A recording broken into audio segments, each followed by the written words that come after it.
יש להם חלק לעולמו, כל ישראל, כל ישראל, יש להם חלק לעולם ארוך, שנאמר בעמך, כולם צדיקים, לעולם ירשו בארץ, בצלמתי מעשה ידי,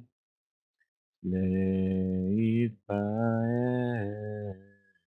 כל ישראל, כל ישראל, יש להם חלק לעולם ארוך, כל ישראל, כל ישראל, יש להם לעולם ארוך. ¿Cuál es la diferencia entre el camino correcto y el camino incorrecto? Hoy habíamos estudiado que en los meses del verano, después de Pesaj, comencemos a estudiar Pirkei Avot. Pirkei Avot es una recopilación de enseñanzas de los sabios, de meditaciones, de medidas para saber cómo ser mejores, para refinar nuestras cualidades, hacer que nuestro corazón sea un recipiente adecuado para servir a Dios como corresponde. El tabernáculo del desierto también es un recipiente, el templo sagrado, en todos recipientes para recibir la divinidad y para devolver esa luz a Kadosh Baruj Hu. Y al hacer ese circuito, ¿ustedes vieron cómo funciona la corriente eléctrica? Cuando circula la corriente eléctrica por un cable, alrededor se crea magnetismo. Y cuando se hace un enrolle de un cable, con cables aislados, al pasar en electricidad se genera un campo eléctrico muy grande. Y cuanto más vueltas y más vueltas se dan, ese campo magnético crece. Cuanto más aislamiento hay entre uno y otro, ese campo magnético crece.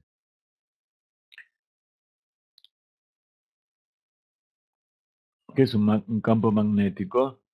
Es algo que está junto con la electricidad, no es que hay magnetismo y hay electricidad.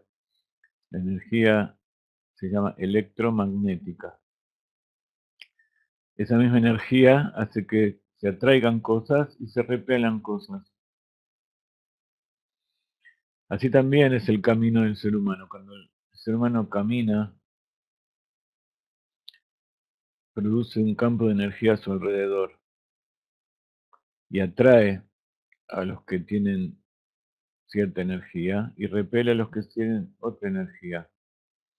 Pero cuando está adaptado de tal manera que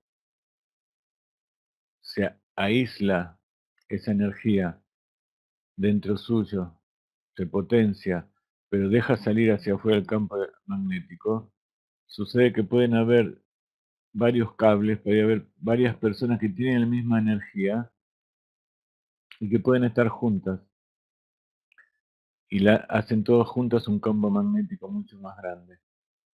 Y empiezan a circular, significa empieza a aumentar y elevarse cada uno,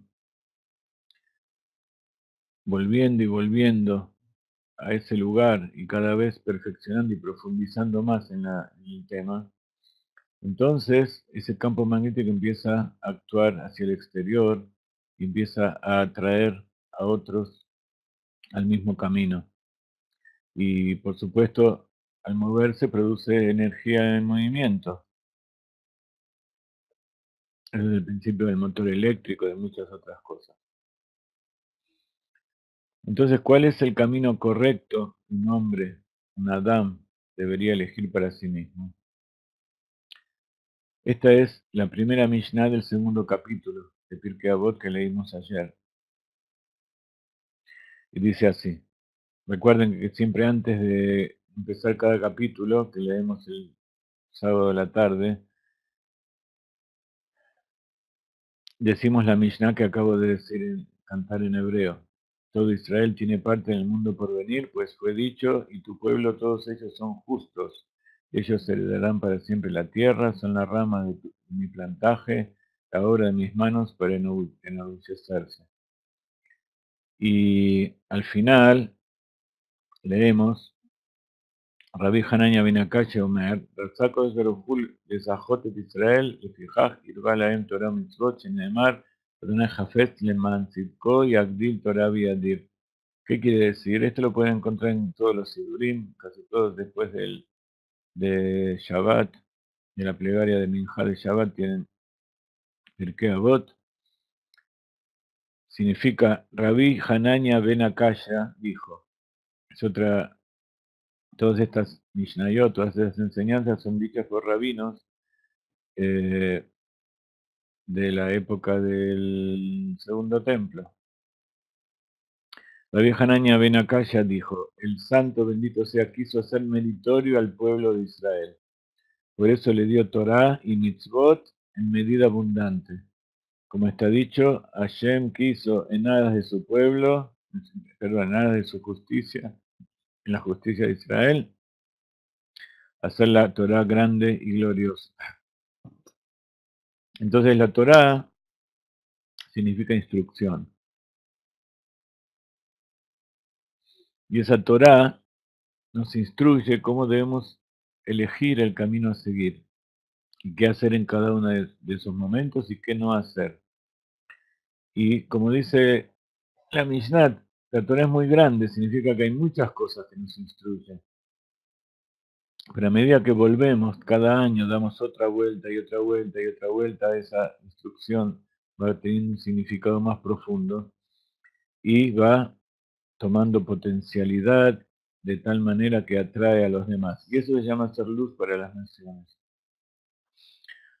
A través de la Torah, todo el pueblo de Israel se une, y cuanto más se une, más energía va produciendo hacia alrededor y va transmitiendo esa potencia a todos los que rodean, incluso a los animales, a las plantas y a los minerales.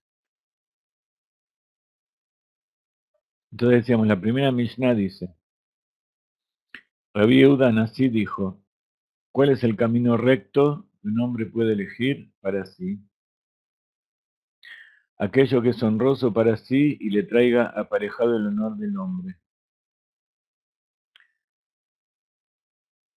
Sé tan cuidadoso en el cumplimiento de una mitzvah aparentemente menor como en la de una mayor, pero no conoce la recompensa que se da por las mitzvot, pues no conoce la recompensa que se da por las mitzvot. Considera la pérdida sufrida por el cumplimiento de una mitzvah frente a la recompensa ganada por su observancia, y la ganancia obtenida de un pecado frente a la pérdida que traerá aparejado ese pecado. Reflexiona sobre tres cosas y no caerás en manos del pecado. Sabe que hay encima de ti un ojo que ve, un oído que oye, y todos tus actos están registrados en un libro.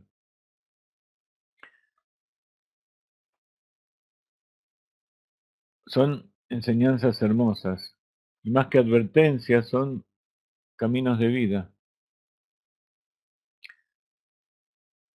¿Cuál es el camino correcto que un hombre, un Adam, debería elegir para sí?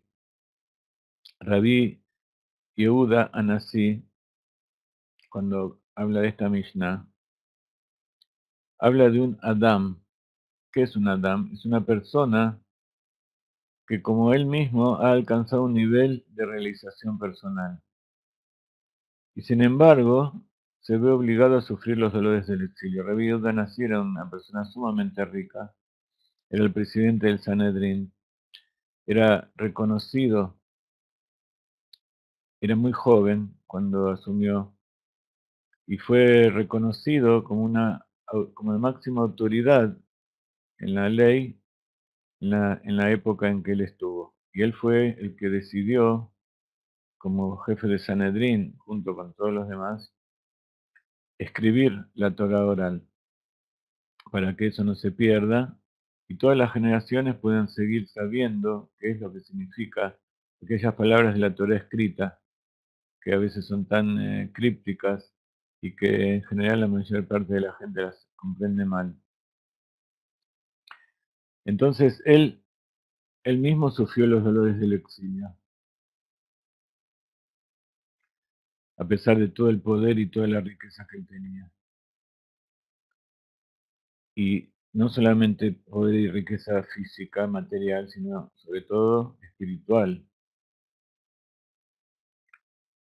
Entonces esto que él nos dice seguramente tiene una aplicación para todas las generaciones y sobre todo para la nuestra.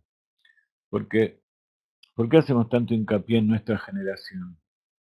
No tenemos que tener vergüenza en decir que somos la última generación del exilio y que tenemos el mérito de haber sido elegidos para traer el Mashiach. Entonces tenemos que, la modestia no significa falta de confianza, porque la falta de confianza en uno mismo también falta de confianza en Hashem, porque Hashem nos eligió. Entonces, ¿qué quiere decir? Nos eligió mal, nos eligió para hacernos pasar vergüenza, nos eligió para torturarnos. No, nos eligió para algo muy bueno y algo muy, muy divertido y algo muy importante. Entonces, los rabinos en todas las generaciones, todo lo que enseñaron, era en vistas a lo que iba a pasar en el futuro, cómo preparar al mundo en la época que ellos vivían para traer al Mashiach, pero sobre todo para que esas generaciones, al reencarnarse, estudien de vuelta cada una de esas cosas en cada vida que- que vivieron. En hebreo, en reencarnación es Gilgul, como decíamos recién. Es una y otra vez volver a nacer y a salir y volver a repetir los mismos pasos, así como un artista ensaya y ensaya y ensaya y se equivoca hasta que al final logra la mejor versión y logra convencer y logra infundir en todos aquellos que lo escuchan esa pasión y esa alegría o esa emoción, cual sea, esa pasión que él pone por aquello que él cree. Pero como todo artista sabe, en Argentina hay un dicho que es, los pingos se ven en la cancha. Un artista no es artista hasta que no presentó su obra al, al público y que el público en gran medida, en gran cantidad lo aplaudió. Ahí es cuando se demostró que es un verdadero artista. Y así también nosotros, ¿cuándo se va a demostrar que en verdad somos verdaderos artistas y tenemos algo para dar al mundo? Cuando venga el Mashiach y todo eso esté revelado. Podemos presentar toda esta obra que hicimos durante todos estos miles de años a toda la humanidad y mostrarles, ven, esto es lo que Dios quiere, para esto estuvimos tantos siglos de reencarnaciones, de Gilgulim, de volver y volver y volver a lo mismo. Entonces, este es el mensaje de los rabinos de todas las épocas y por eso cada parte de la Torah y cada enseñanza que ellos dan es relevante para cada una y una de las épocas y sobre todo para la época nuestra. Porque es el momento en que nosotros tenemos que dar el paso final, entrar al escenario y comenzar la ejecución. Entonces, ¿cuál es el mensaje? Dice el Rebbe de Lubavitch, dado que la humanidad como un todo ha cumplido todo el servicio divino que se requiere de nosotros, colectivamente estamos a un nivel de Adán. Colectivamente ella se hizo todo el camino y se hizo todo el camino correcto que se debe elegir. Debemos saber cuál es el camino correcto, cuál es el medio más directo y eficaz para lograr la venida del Mesías y la elevación del mundo a un plano superior de servicio divino. Ese es el mensaje del Rebbe.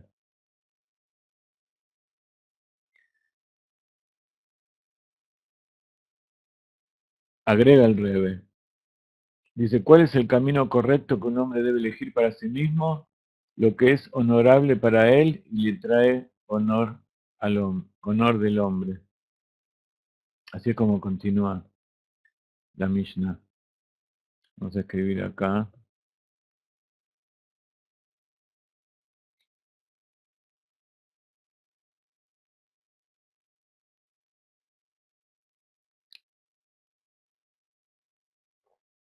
¿Cuándo voy a saber que lo que yo estoy haciendo ahora está bien? Cuando yo no tenga que estar publicando y tengo que estar difundiendo constantemente y llevar miles de mensajes para que vengan 20 o 30 personas a escuchar, sino que cuando cada uno y uno de ustedes haga que todas esas personas vengan y cada uno traiga los suyos. Si no, es muy egoísta. Si ustedes están aquí, supongo que es porque piensan que es algo bueno, es interesante. Entonces no sean tan egoístas. Tienen que traer a más gente. Tienen que insistirles. Si ustedes no, no insisten, quiere decir que en realidad no piensan que es tan bárbaro y tan genial. O sea que están perdiendo el tiempo. Que nada más están esperando acá o están escuchando algo muy genial, pero no quieren tener la exclusividad. La Torá es lo contrario. La Torá nos dice que tenemos que llevar esto a todos. Y cuanto más honor y gloria damos a Kadosh Baruj Hu, más placer tenemos.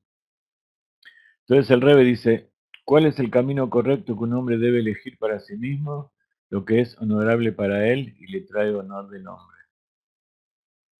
Aparentemente es algo contradictorio. ¿Cómo uno va a elegir lo que le produce honor, que los demás lo honran?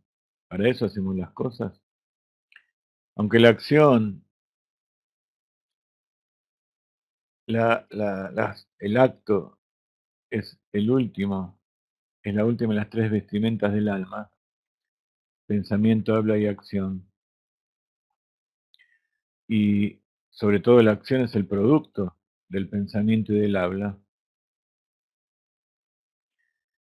De todas maneras, el pensamiento profundo o el habla, un discurso conmovedor, todavía no se consideran honorables. El verdadero honor es solo a través de la acción correcta.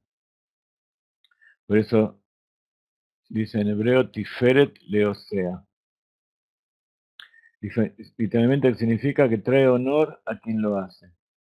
Por lo tanto, el camino de la acción se llama el camino correcto que un hombre debe elegir.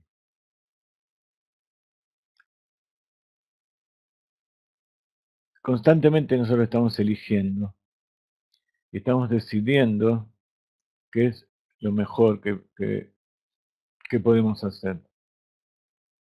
Esa elección a veces la hacemos en forma consciente, a veces la hacemos en forma inconsciente. Pero constantemente estamos aplicando nuestro libre albedrío para saber qué es lo que tenemos que hacer. Esta semana que comienza es la lectura de Aharei Mot Kedoshim. Leemos dos parshiot, al igual que la semana anterior, que leímos Tazria Metzorah, cuando una mujer da a luz, y acerca del leproso. También esta semana leemos dos parshiot. Cabe aclarar que estas dos parshiot no se leen al mismo tiempo en la tierra de Israel y en el exterior. Estamos desfasados una semana. Nosotros en este Shabbat leímos Aharei Mot Kedoshim y esta semana comenzamos la Parashat Emor. Pero como la mayor parte de nuestro público, de nuestros estudiantes, están fuera de la tierra de Israel, decidimos que todas nuestras publicaciones y que todas las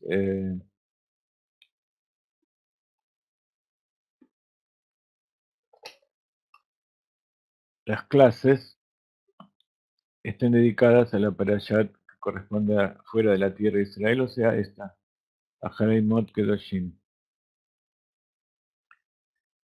Mientras estamos estudiando, ¿quién entra al WhatsApp y le dice a los grupos que vengan?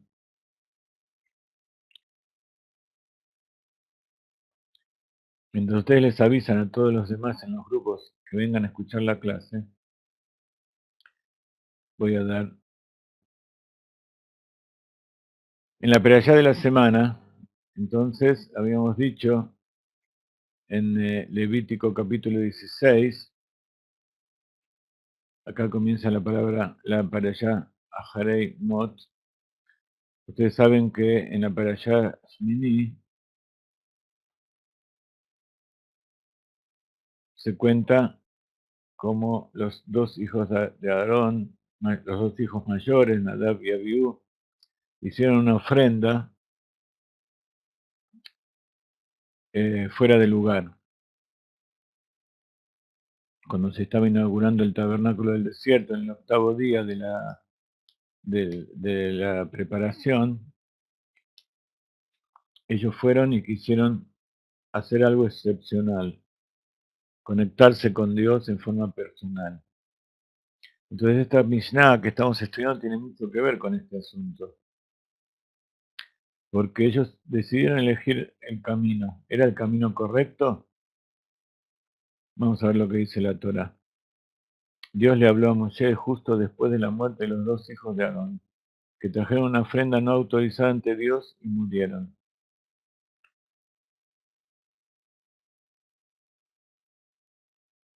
¿Qué dice la Torá? Vaidaber Abayá.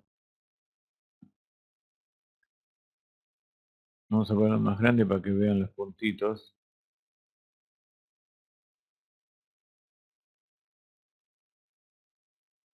Supongo que muchos de ustedes ya saben Torá. Antes que me olvide, la semana que viene vamos a empezar una clase de Kabbalah para iniciados, para principiantes, quiero decir, y vamos a empezar clases de hebreo.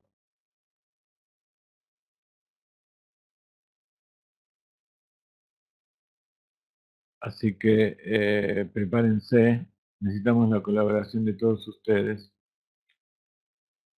Ustedes saben que nosotros no cobramos mucho dinero ni tratamos de hacernos ricos con esto, pero necesitamos pagarle a la gente que trabaja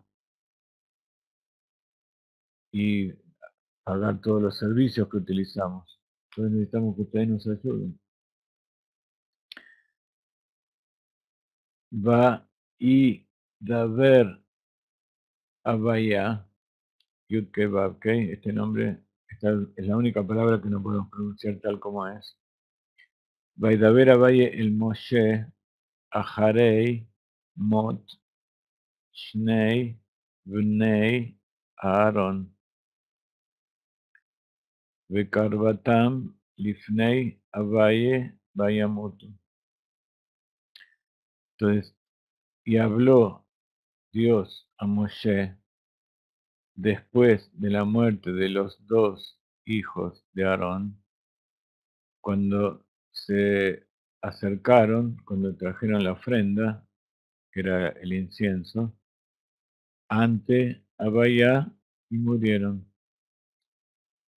Dice Rashi, Vaidaber Hashem el Moshe a Jeremot, Shnei Beni Aarón de comer. ¿Qué significa todo esto? Que nos quiere enseñar que en el Talmud está escrito, Allá Rabí Elazar Ben Azaria Moslo Mashal Lejole, Shenichnas Etzlo Rofe.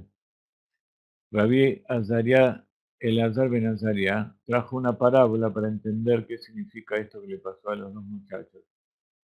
Y trajo la parábola de un enfermo que entró un médico. Le dijo, no,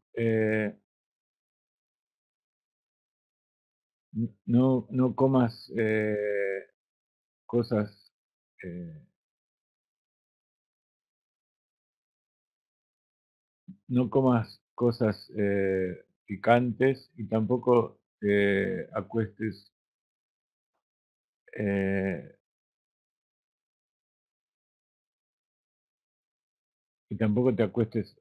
para abajo.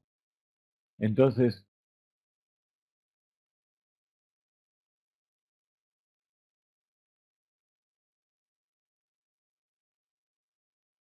le dijo, ¿por qué te estoy diciendo esto? Para que no te mueras de la manera en que murió tal y tal. Entonces cuando viene un médico y le dice al enfermo, hace esto para que no te mueras, entonces el enfermo quizás no le da tanta importancia. Pero se le dice, pero vos te acordás de aquel amigo tuyo o el amigo nuestro, esa persona que también estaba enferma lo mismo que vos, no me hizo caso y se murió. Entonces eso suena mucho más al, que al oído, es mucho más convincente y entonces tenés que cuidarte más.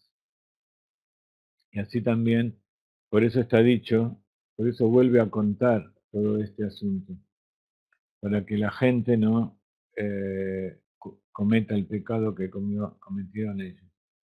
Entonces, ¿qué significa eso? A lo mejor tenían muy buena intención, pero hicieron las cosas no como quería Dios, sino como querían ellos.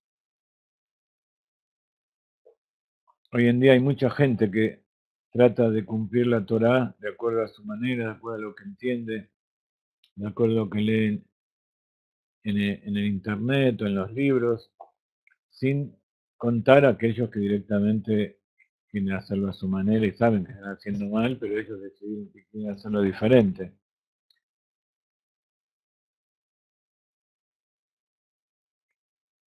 porque piensan que tienen derecho a decidir ellos qué es lo que hay que hacer con la palabra de Dios.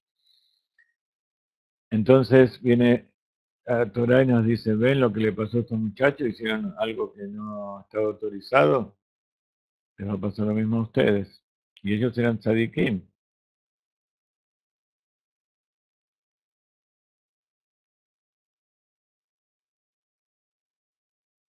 ellos eran tzadikim. Entonces, el segundo dice, el segundo verso, Dios le dijo a Moshe, habla a tu hermano Aarón y que no entre al santuario interior que está más allá del separador que oculta el arca, el Kodesh HaKodashim, el lugar más sagrado, para que no muera, puesto que yo aparezco sobre la cubierta del arca en una nube. Entonces, ¿cuál es el asunto? Ellos querían ver a Dios y querían unirse a Dios. Y es un deseo muy noble, muy espiritual, muy elevado. Ojalá la mayoría de nosotros tuviera ese tipo de intereses y ese sentido de Mesirut Nefesh. Pero más pide Dios de nosotros que hagamos lo que Él quiere. ¿Y eso qué es? Querer vivir en este mundo. En este mundo que es ocultamiento, que es enfermedad, que es muerte, pero a través de ese trabajo nosotros eliminamos todos esos males, porque la idea es eliminar todo eso con la llegada del Mashiach. Entonces, cada una de las buenas acciones, pensamientos, emociones que nosotros tenemos, acerca más al Mashiach. Y eso es lo que quiere Dios. Vayomer Hashem el Moshe, Daber el Aarón Ajija, Veal Yabo Bechol Et el Akodesh, Mi Beit la Parojet, El Pnei Akaporet, Asher al Aarón Velo Yamut, Ki Beanan Erae al Akaporet. Vamos a empezar desde el principio con nuestro curso de hebreo, viendo cuáles son las letras, viendo cuáles son las vocales, cómo se lee, empezando a entender un poco algunas palabras. ¿Ok? Los invito a venir.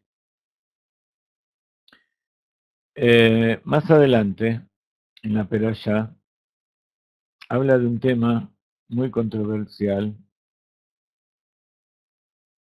que es el tema de las dos cabras.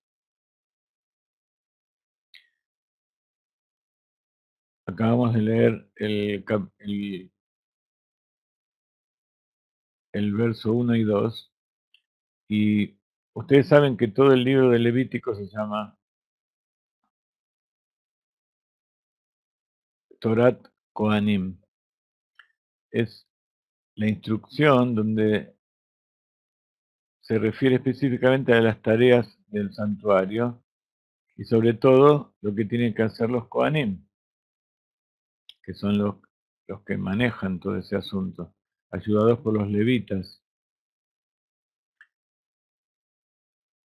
Entonces, hay un tema que a todos les causa mucha impresión y mucha curiosidad, que es acerca de estas dos cabras. Una cabra que es ofrendada a Dios y otra cabra que es para Azazel. Una cabra que es tirada por el barranco y es enviada a Azazel. En nuestra página de internet tenemos eh, meditaciones acerca de qué significa cada una de estas cosas. No vamos a hablar de todo porque nunca hay tiempo para hacer todo. Pero vamos a estudiar un poco qué dice la Torá y después una meditación muy interesante de Rav Ginsburg para ver qué es lo que nos sirve a nosotros de todo esto.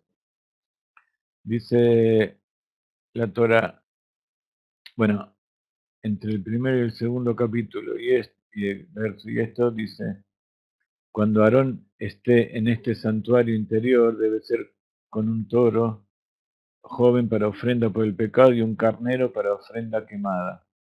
Entonces, primero, antes de entrar, tiene que hacer ofrendas para expiar. Debe ponerse una túnica de lino blanca santificada, que el blanco representa la pureza y la humildad, la simpleza. Se saca todas sus vestimentas, todo el oro, entra puro y prístino. Tiene que tener pantalones de lino sobre su cuerpo, debe asimismo ceñirse con una faja de lino y envolver su cabeza con un turbante de lino. Estas son vestiduras sagradas, por consiguiente, antes de ponérselas, debe sumergirse en una mikve, en un baño ritual. De la comunidad israelita tomará asimismo 2 cabras para ofrendas por el pecado y un carnero para ofrenda quemada. Comenzará presentando su propio toro de ofrenda por el pecado y haciendo expiación por él y su familia. Entonces, primero, como dicen en los aviones, primero hay que ponerse la máscara de oxígeno a uno mismo y después entonces va a poder salvar a los otros. Primero hace sus expiaciones por él, por su familia, y después empieza a hacer las expiaciones y las ofrendas por el pueblo de Israel. Tomará entonces las 2 cabras y las pondrá de pie ante Dios en la entrada de la tienda de reunión, de comunión, Petach Ohel Moed. Aarón pondrá 2 suertes sobre las 2 cabras, una suerte marcada para Dios y una marcada para Azazel. Entonces va a tomar 2 pergaminos, 2 papeles. Uno va a decir la Hashem, la Havaya, y otro va a decir la Azazel. Uno pertenece a Azazel. Entonces ya estamos en estos versos. ולקח את שני השעירים והעמיד אותם לפני השם פתח אוהל מועד. Aarón pondrá 2 suertes sobre las cabras, va a hacer un sorteo, una suerte marcada para Dios y una marcada para Azazel. Entonces él no decide, son 2 cabras, 2 chivos. Benatán a Aarón al Shnei Aseirim Goralot, Goral Echad la Hashem y Goral Echad la Azazel.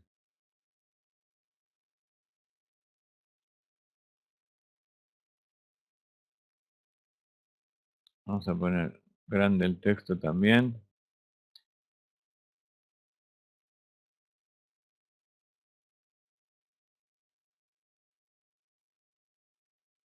Un segundito, perdón.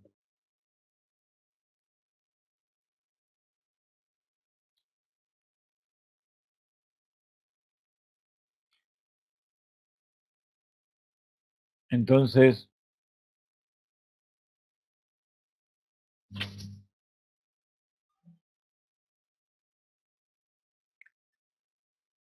Benatán Aarón Ashnei Aseirim Goralot Goral Ejad la Hashem Goral Ejad la Azazel. Ya están empezando a entender un poco más, ¿no? Por lo menos algunas palabritas. En este texto que está donde donde yo les puse el enlace en la página de Chabad, van a encontrar distintos simbolitos. Hay símbolos que son las vocales, los símbolos de A, E, I, O, U. Entonces, por ejemplo, acá ven que hay dos puntitos. Sí, los chivos son cabras. Lo que pasa es que uno comúnmente los llama chivos expiatorios, pero chivos son, bueno, digamos que las cabras son en general, pero chivo se refiere a los machos, y las cabras a las hembras. Entonces tiene que traer dos machos cabríos, que en hebreo se dice zeir.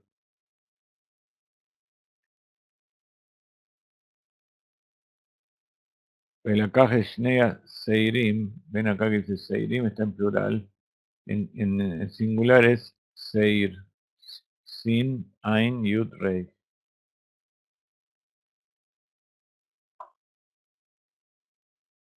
Entonces, si ustedes ven,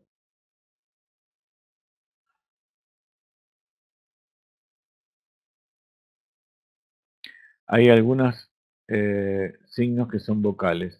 Por ejemplo, este se llama Seire. Son dos puntitos uno arriba del otro. Y es una E, pero es una E muda. Entonces hay veces que no se pronuncia. Entonces, acá en este caso se pronuncia, se dice Belakaj, y hay veces que puede estar muda. Acá hay tres puntitos en forma de triángulo. Esto se llama segol.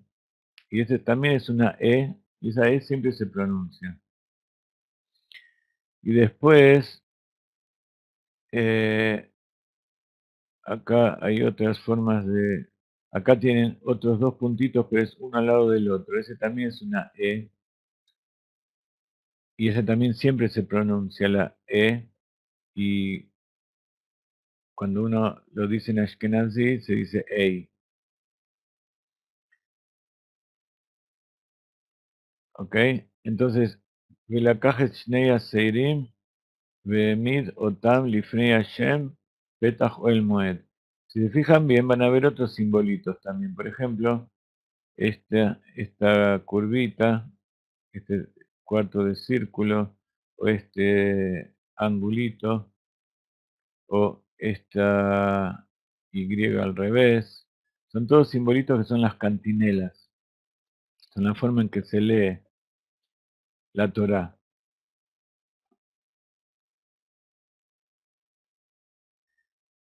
Entonces, esta, por ejemplo, se llama Etnachta, que es como un punto seguido, porque está dentro de eh, la misma oración. Y al final, bueno, acá aparece al principio, pero estos dos puntos, al final hay dos puntos que es la finalización. Cuando se lee la Torá escrita en el rollo, todos estos símbolos y las vocales, tanto las cantinelas o entonaciones como las vocales no están. Está la letra sola. Entonces el que lee tiene que saber de memoria cuáles, tiene que entender, por supuesto, y para entender tiene que saber cuáles son las letras, tiene que haberlo leído de antes. No es como el castellano que uno puede tomar un texto que nunca leyó y leerlo tal como es. En hebreo nos pasa eso. Y además las cantinelas tienen que aprenderlas, tienen que saber de memoria cómo suena y cuál es la melodía. Eso es un paso posterior de estudio.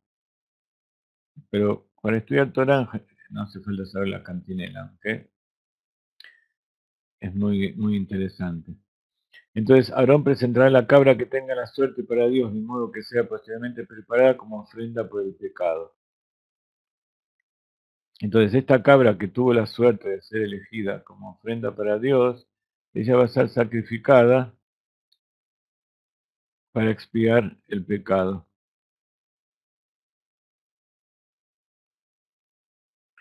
Pero en el templo sagrado.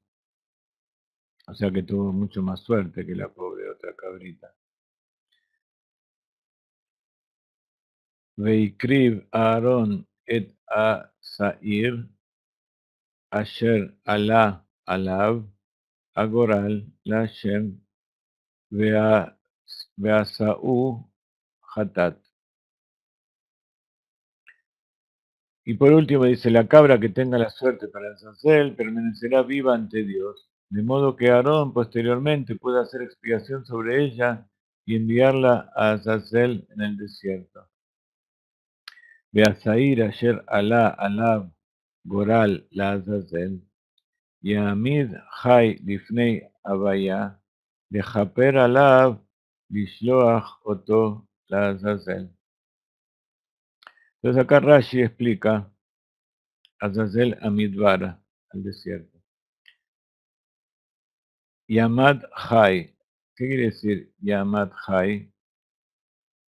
Cuando esa cabra a la cabra se le ata un hilo muy largo rojo a los cuernos, entonces viene una persona que no hace falta que sea un sacerdote, puede ser cualquier persona, que lo lleva al borde del acantilado y la arroja, sosteniéndola de un extremo de la cinta roja para que caiga y entonces se destroce en el viaje.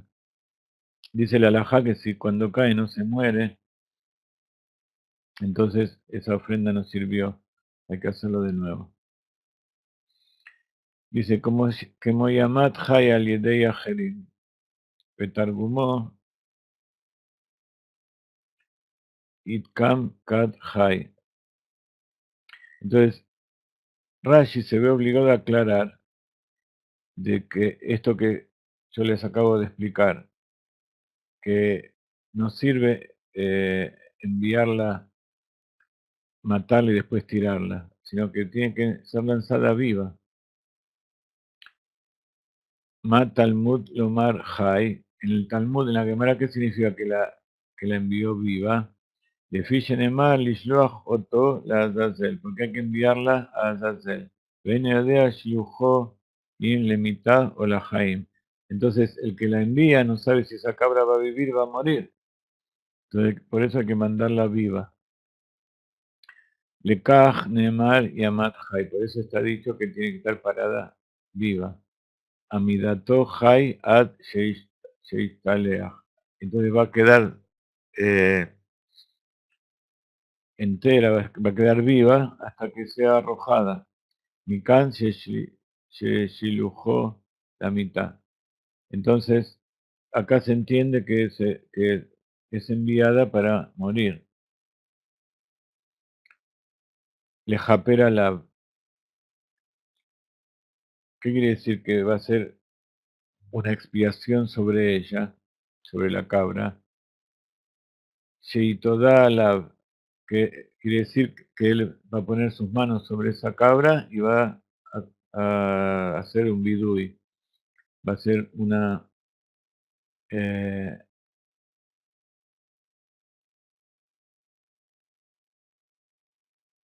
va a hacer una confesión y va a agradecer por ella.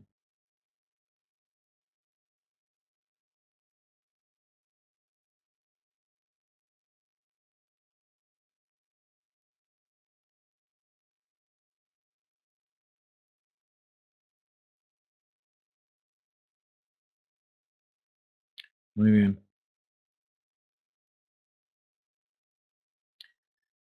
Entonces va a confesar sus pecados, todas las cosas y las fechorías que hicieron el pueblo de Israel en forma involuntaria. Entonces cuando ponga todo eso sobre la cabeza de la cabra, entonces la va a enviar al desierto con esa persona que la va a enviar a hacer. Entonces esto es una forma literal de cómo hacer para limpiar nuestros pecados. Que nuestros pecados y nuestras malas conductas y todas las cosas descarriadas, una vez que pasaron, tenemos que ponerlas en algo y eliminarnos de nuestra conciencia y no dejar que eso nos siga perjudicando.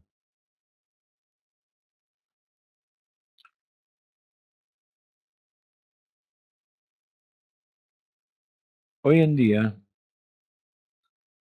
todo este concepto de enviar una cabra o de hacer un sacrificio para hacer expiación o para cualquier otro motivo, es un concepto un poco extraño. Y el chivo expiatorio parece más extraño todavía, más todavía que las ofrendas normales. Uno puede pensar que ofrendar un animal a Dios es como elevarlo, pero ¿de qué sirve hacer que un pobre animalito sea destruido y sea destrozado tirándolo por el barranco? Ni siquiera va a poder ser utilizado para alguna finalidad noble. Un poco ya dimos la insinuación de lo que significa eso y para qué es.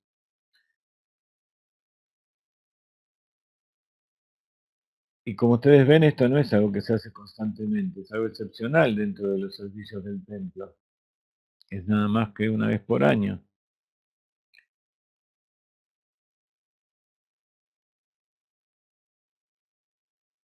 Luego más adelante, incluso la Torá, en esta perashá misma, nos advierte estrictamente no hacer sacrificios animales fuera del templo.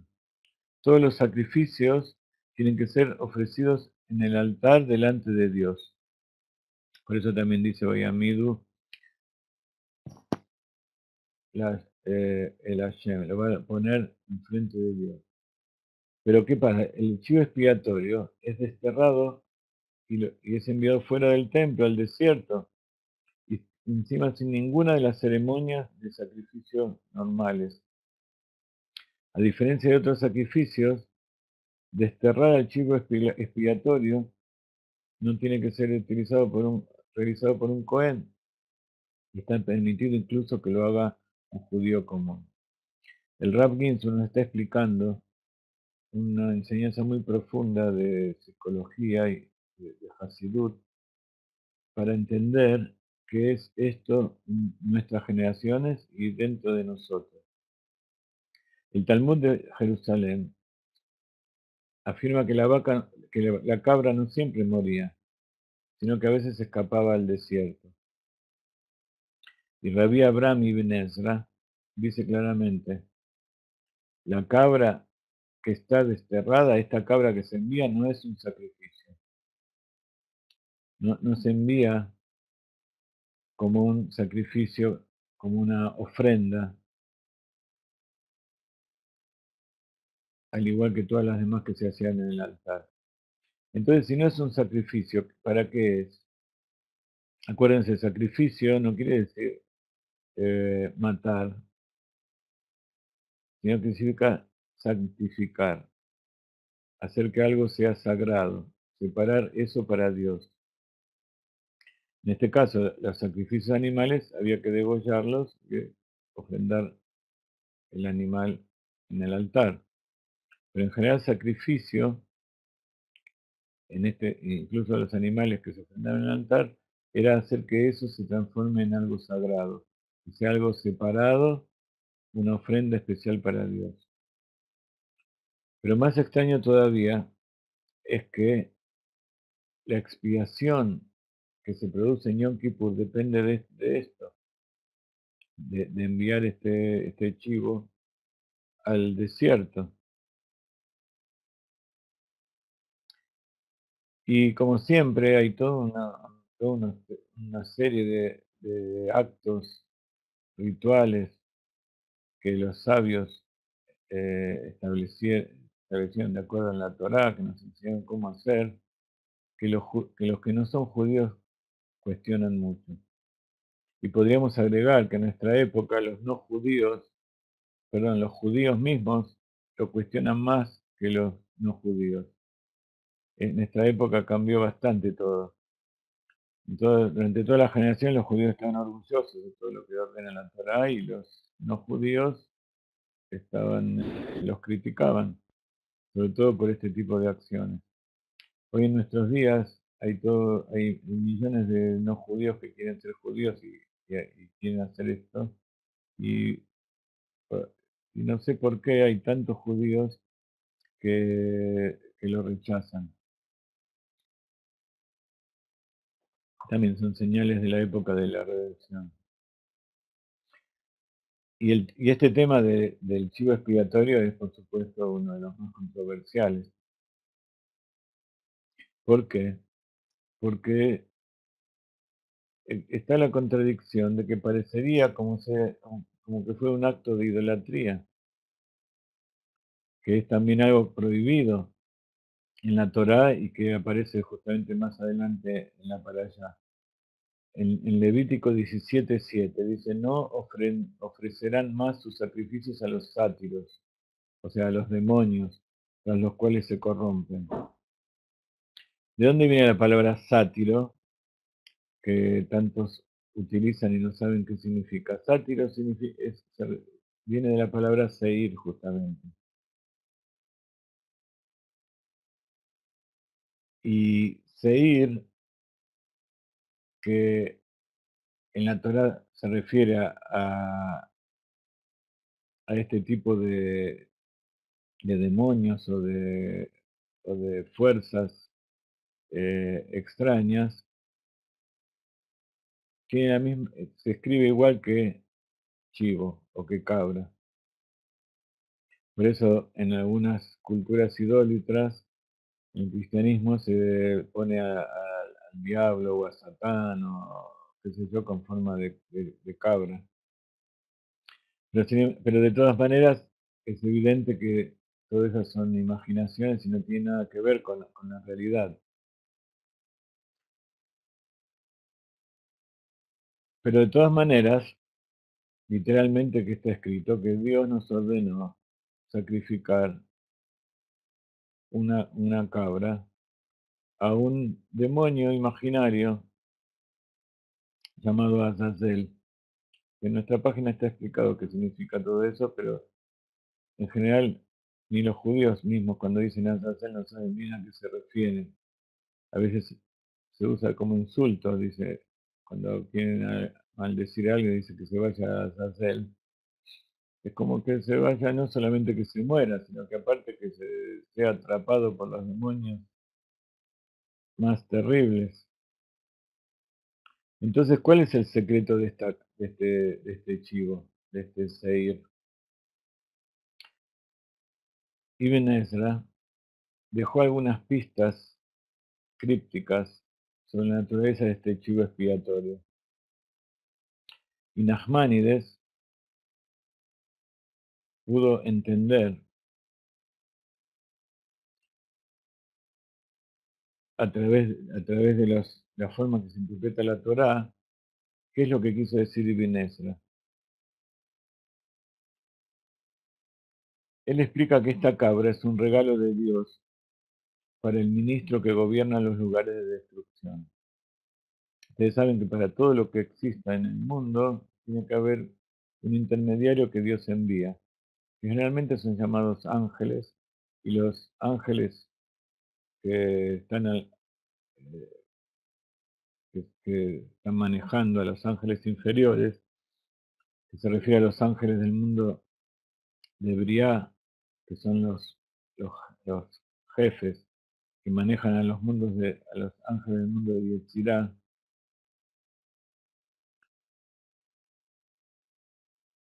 y a su vez esos dominan a los de Asia.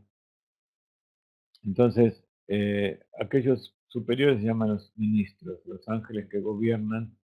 Entonces hay un ángel que gobierna la salud, que es Gabriel, que es Rafael.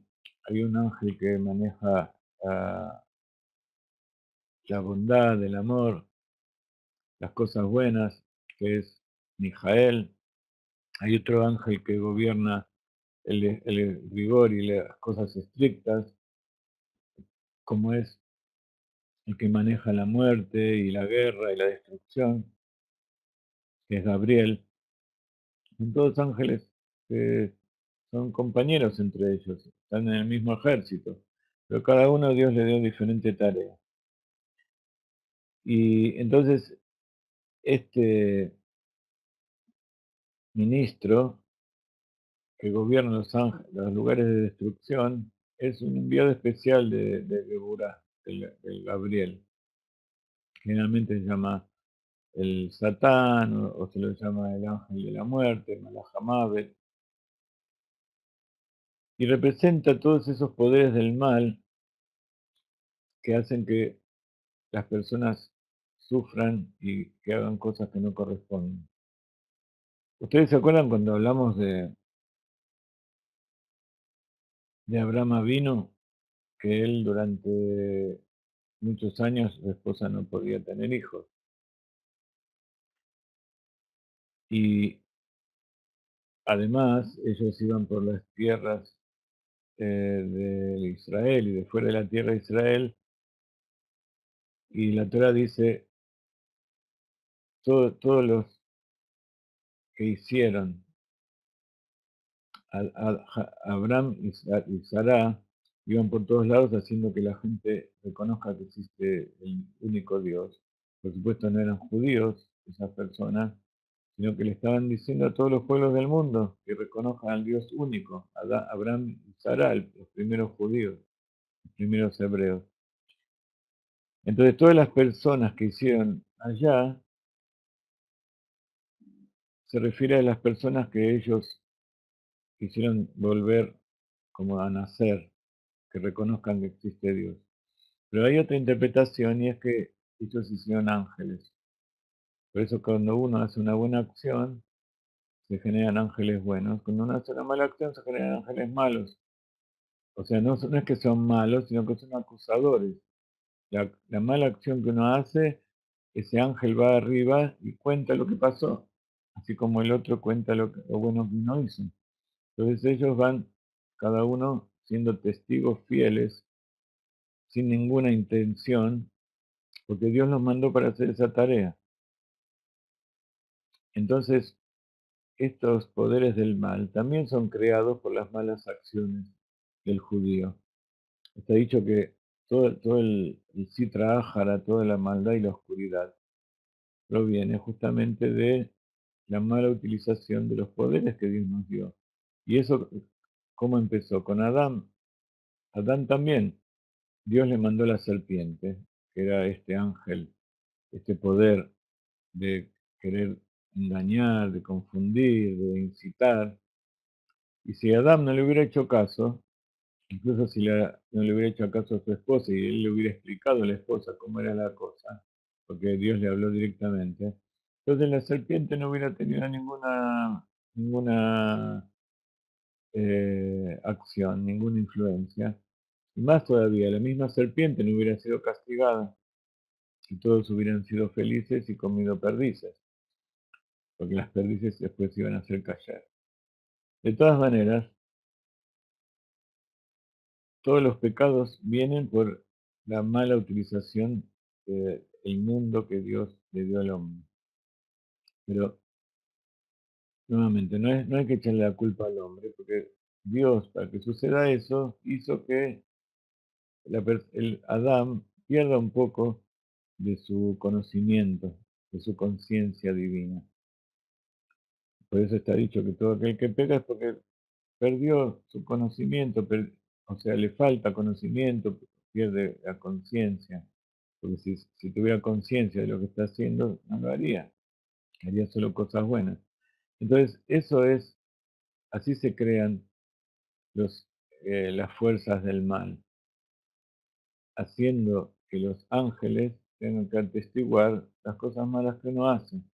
Y estos son esos demonios y esas cosas que crea Dios, que Él manda para incitarnos, y entonces dentro de nosotros se forman pensamientos malos, negativos, de rebelión contra Dios. Entonces, Nachmanides explica que el chivo expiatorio se presenta primero ante Dios y su destino es sellado por un sorteo que fue determinado por Dios, Dios mismo. ¿Qué es un sorteo? Hacer que la suerte la determina Dios. ¿Quién es el cordero, quién es el chivo para hacerse él y quién es el chivo para expiar los pecados en el santuario? Entonces dice que es como un soborno que se le da al ministro a los poderes del mal para que ellos también aboguen en aras del pueblo de Israel. ¿Sí? ¿Conocen esa historia? Incluso los sobornos es algo que es de la Torah. Pero este caso es un soborno que tiene buen motivo. Es para poder salvar a alguien. Es como se hacía en Rusia, por ejemplo, que se sobornaban a los carceleros para que dejen soltar a los judíos, o que se sobornaban a los ejércitos, a los soldados para que dejen pasar la frontera, para dejar escapar. ¿Cómo creen que esta gente que salvó a tantos judíos, como la lista de Schindler, el señor Schindler y tantos grandes tzadikim de los pueblos del mundo y también del pueblo de Israel, que salvaron a tantos judíos, ¿cómo creen que pudieron sacarlos de allí? Con el soborno. ¿Dónde está el soborno? Ahí tiene buenas finalidades. Entonces el soborno se utiliza frente a los malvados. Cuando no hay posibilidad de salvar algo bueno y el malvado lo va a destruir, entonces está bien, y los judíos hasta hoy en día sobornan, ¿para qué? Para que los dejen servir a Dios como corresponde. Por supuesto que es mucho mejor no tener que hacerlo, pero cuando una madre le da un chupetín al hijo para que se calme o para que haga algo que ella quiere, para que no se ponga nervioso, eso también es un soborno. No está dando eso para alimentarlo. Entonces hay todo tipo de nivel de cosas. Entonces, este chivo es como para que se consuele. Así como hay un chivo que se lleva al santuario y se ofrenda a Dios, es como que ellos también tienen su parte. Entonces se calman y abogan también por el pueblo de Israel. Y por eso es tan importante hacerlo en Yom Kippur. Entonces, el chivo expiatorio primero se presenta ante Dios y Dios decide cuál es el chivo. O sea que también es algo ordenado por Dios. Nos está enseñando que no estamos sirviendo a las fuerzas profanas, sino que estamos haciendo la voluntad de Dios. Estamos haciendo que las fuerzas profanas se debiliten y se dediquen a otra cosa y dejen servir a Dios. Es como un rey que le da un premio a un siervo. Entonces Dios le da una recompensa a los poderes del mal por darnos la oportunidad de vencerlos. ¿Ok? Entonces es como un padre o como el sparring que le dan a los boxeadores y le pagan para que se dejen golpear. Entonces esta explicación en realidad tampoco es muy convincente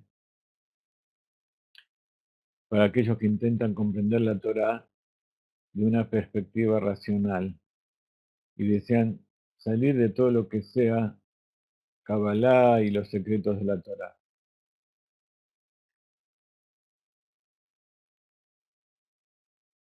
Entonces, claro, cuando nosotros sabemos que el juicio no es justo y que el juicio va a salir mal, Entonces, ¿qué se hace? Como hicieron muchos padres en la dictadura, en Argentina y en otros lados. Iban y sobornaban al carcelero, sobornaban al juez, o sobornaban al militar. Pero que dejen libre al hijo. Incluso al padre no le importaba si el hijo pecó o no pecó. El padre lo que quería es salvar al hijo. Entonces, después que lo salvó, se iba a ocupar de que ese hijo, en caso de que era mentira, por supuesto, iban a estar todos felices. Si había sido acusado por alguna cosa que hizo, que por supuesto no merecía la muerte ni merecía ser torturado, en todo caso merecía un juicio justo. Si el padre sabía que ese juicio no iba a ser justo, lo iba a sacar, lo iba a mandar a Europa, lo iba a mandar a España, a Francia, a Estados Unidos, a Israel. Allí se iba a ocupar de que ese chico no haga cosas, no haga cosas malas. ¿Ok? Entonces, esta explicación cabalística espiritual, de acuerdo con los secretos de la Torah, no todo el mundo lo convence. Hay gente que no le gusta la Kabbalah y el Hasidut. Entonces, los maestros hasídicos trajeron los secretos de la Torah en términos psicológicos, otorgándoles así un significado práctico para nuestro servicio a Dios. Bueno, nos queda un minuto, vamos a agregar 5 minutos más para terminar esta meditación. Mi esposa está enojada, pero le pido por favor que no se enoje porque si no, al final la clase va a quedar sin una explicación hasídica. Entonces la explicación hasídica va más allá de la Kabbalah y más allá de la Torah literal y nos lleva a todo esto adentro nuestro. Nos explica cómo esto nos afecta y cómo nos puede ayudar en nuestro servicio a Dios desde el punto de vista psicológico. Dijo el Baal Shem Tov sobre una expresión de los sabios: no hay hombre justo en la tierra que haga lo bueno y no peque. Esto significa que el bien que hace nunca está libre de interés propio de pecado. Por más que la persona haga lo mejor y sea la mejor persona del mundo, siempre va a haber algún pequeño eh, interés o alguna falla en ese servicio que está haciendo. ¿Pero por qué? Dice el Baal Shem Tov. Porque cuando hace el bien sin ningún mal, viene la inclinación al mal y lo provoca. ¿Entienden lo que estoy diciendo? No, Dios creó al hombre de tal manera que no tenga la posibilidad de hacer el bien sin un pequeño pecado, una pequeña desviación, sin que haya un pequeño ego e interés propio. Porque cuando hace el bien sin ningún mal, dice el Baal Shem Tov, la inclinación al mal lo provoca. Viene ese ángel a provocarlo, el Satán.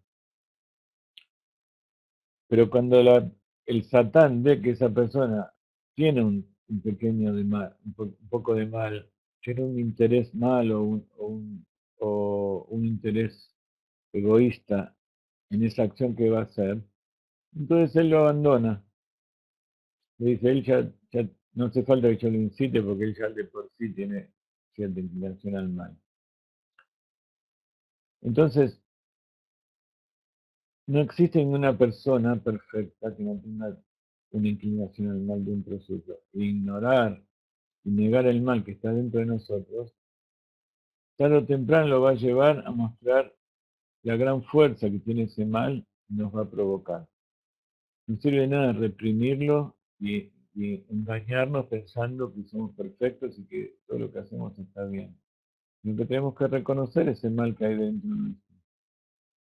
Y por eso el servicio principal de Yom Kippur es la confesión, como esa confesión que hacía el Kohen Gadol sobre este chivo. Todo el día de Yom Kippur confesamos nuestros pecados en numerosas ocasiones y admitimos que somos un recipiente lleno de vergüenza y deshonra. Entonces actuar con humildad al admitir que hay algo malo en mí hace que el mal me deje y se vaya, como un chico que ve que la madre lo está por retar y le va a dar un castigo. Entonces él mismo va y confiesa. Hoy en día, en los países donde hay tanta corrupción, está el tema del testigo arrepentido. La misma ley permite a la gente que se arrepienta para recibir el castigo. ¿Y eso para qué sirve? Para que se descubra la verdad, para que salten todos los acusados. Entonces hay veces hay que hacer un soborno. El testigo arrepentido es claramente un soborno que se le da a la persona para que declare. Se les llama incentivo. Entonces cuando nosotros mismos confesamos el mal que hay dentro de nuestro, no viene el otro y nos empieza a criticar. Incluso cuando estamos a punto de realizar una mitzvah sinceramente, un buen precepto, debemos admitir que tenemos motivos ocultos. En términos prácticos, ¿qué está diciendo el Baal Shem Tov? Nos aconseja tomar conciencia del disfrute personal que obtendremos al cumplir la mitzvah. Entonces no tenemos que pensar que somos malos, sino que al hacer la mitzvah vamos a disfrutar. Eso ya en sí no es una mitzvah 100% en aras del cielo, porque lo hacemos para disfrutar también. Pero eso nos evita dejar de hacer la mitzvah, porque si no, uno quiere hacer algo bueno, enseguida vienen de alrededor y nos impiden. Esa es una forma que tienen las malas energías en actuar. Entonces, una vez que confesamos que nuestros hábitos no son en aras del cielo, entonces ahí ya sí podemos tratar de intentar hacerlo en aras del cielo. Por ejemplo, si quiero levantarme a medianoche para estudiar Torah y orar, no debo decirme, voy a superar mi naturaleza y romper la inclinación al mal. O si quiero hacer determinada a la mañana, quiero levantarme temprano, voy a superar mi inclinación al mal. La inclinación al mal aumenta, el Yetzirah se refuerza. Dice, yo voy a tener que aumentar todas las provocaciones. Entonces, ¿qué es lo que tengo que hacer? Dice, no voy a levantar a la mañana, voy a levantarme a la medianoche y voy a tomar un rico chocolate con leche caliente cuando me despierte. Entonces después, mientras estoy tomando esa taza humeante de café o de chocolate, entonces voy a poder concentrarme sin que la mala inclinación interfiera con mi estudio de Torah. Al hacerlo, entonces de esta manera reconozco la existencia de la inclinación al mal y le doy su recompensa. Entonces me libero de su control y puedo desterrarlo a un rincón abandonado para que no me moleste más. Y así es enviar la mala inclinación a Azazel. Este consejo sirve como una explicación del acto de sobornar al otro lado, el Sitra Ahara, al lado de la maldad.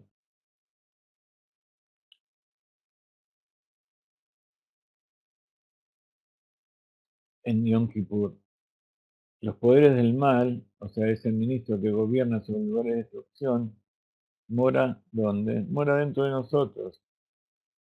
Ese Satán, el Satanás, es la inclinación al mal que Dios puso dentro nuestro, nosotros no la pusimos. Al acercarnos a Dios para purificarnos y expiar todos nuestros pecados en Yom Kippur, el día más sagrado del año, no debemos negar la existencia del mal. Tiene su lugar en el mundo, pero no debemos convertirnos en sus esclavos. Dios no lo permita. Debemos admitir que Dios crea el mal. El mal es el siervo de Dios cuya tarea es seducirnos. Pero no tenemos que caer en sus manos, tenemos que ayudarlo. El mal inunda nuestra conciencia desde los abismos del alma. Debemos dirigirnos a ese sátiro imaginario de rostro audaz y decir, sí, tú existes, nos estás rompiendo la cabeza, nos estás golpeando, pero yo no te doy lugar acá conmigo. Vete al desierto, que allí es donde tienes que estar, más allá de la tierra habitada. Ve a Azazel y déjanos en paz. En Yom Kippur llevamos esta actitud al extremo. Ustedes tienen que saber que en hebreo, cabra también se dice ez. Ez también significa eh, esa fuerza de insolencia. Entonces la insolencia, cuando la aplicamos a Dios o a nuestros semejantes, es mala, pero cuando la aplicamos frente a las fuerzas de la maldad y somos insolentes y nos enfrentamos a ella, entonces eso es algo bueno. Ese es el chivo que es ofrendado para Dios. Y estamos ofrendando esa mala insolencia, esa mala heroicidad a las fuerzas del mal. Entonces, en Yom Kippur llevamos esta actitud al extremo. Confesamos todos nuestros pecados y exponemos todo el mal que hay dentro nuestro. Entonces, lo desterramos de la faz de la tierra. De esta manera nos volvemos puros, como dice la Mishnah. Nos volvemos una cinta de lana roja que fue atada al cordero. Está, no, no, ¿qué dice la Mishnah? Como dijimos antes, ese chivo tiene atado en sus cuernos, en la cabeza, una cinta roja. Y esa misma cinta roja había otra que estaba pegada en la entrada del templo. Y cuando el chivo expiatorio llegaba al desierto y era arrojado, esa cinta se ponía blanca. Entonces está dicho, si tus pecados son rojos como la escarlata, se volverán blancos como la nieve. Ese es el sentido del color blanco. Y para terminar, hay un dicho jasídico que dice que todo es de manera concisa, todo esto de una forma muy concisa. El no bueno, la inclinación al mal está en todos nosotros. Y el chivo expiatorio enviado a Azazel es uno de los servicios del templo. Y como no hay nada bueno completamente en el mundo, debe ser enviado a la tierra donde está el acantilado. Entonces, esa es la mala inclinación. Parte del servicio al templo es enviar nuestra mala inclinación a ese lugar donde no nos molesta. Besat Hashem, que tengamos el mérito de desterrar todo lo no bueno que está dentro de nosotros y enviar el chivo expiatorio a Azazel. Nos seguimos viendo esta semana y seguimos invitándolos a llevar todas estas cosas a todos los lugares donde puedan, porque tienen que saber que la alegría es saber que lo lo malo no nos pertenece. Todo lo que nos pertenece es lo bueno de Dios. Y Dios quiere que seamos así. Quiere que disfrutemos y hagamos una casa para Él, para disfrutar todos juntos, donde todas las cosas malas estén afuera y que sean eliminadas, desaparezcan de este mundo. Bendiciones en la tierra de Israel.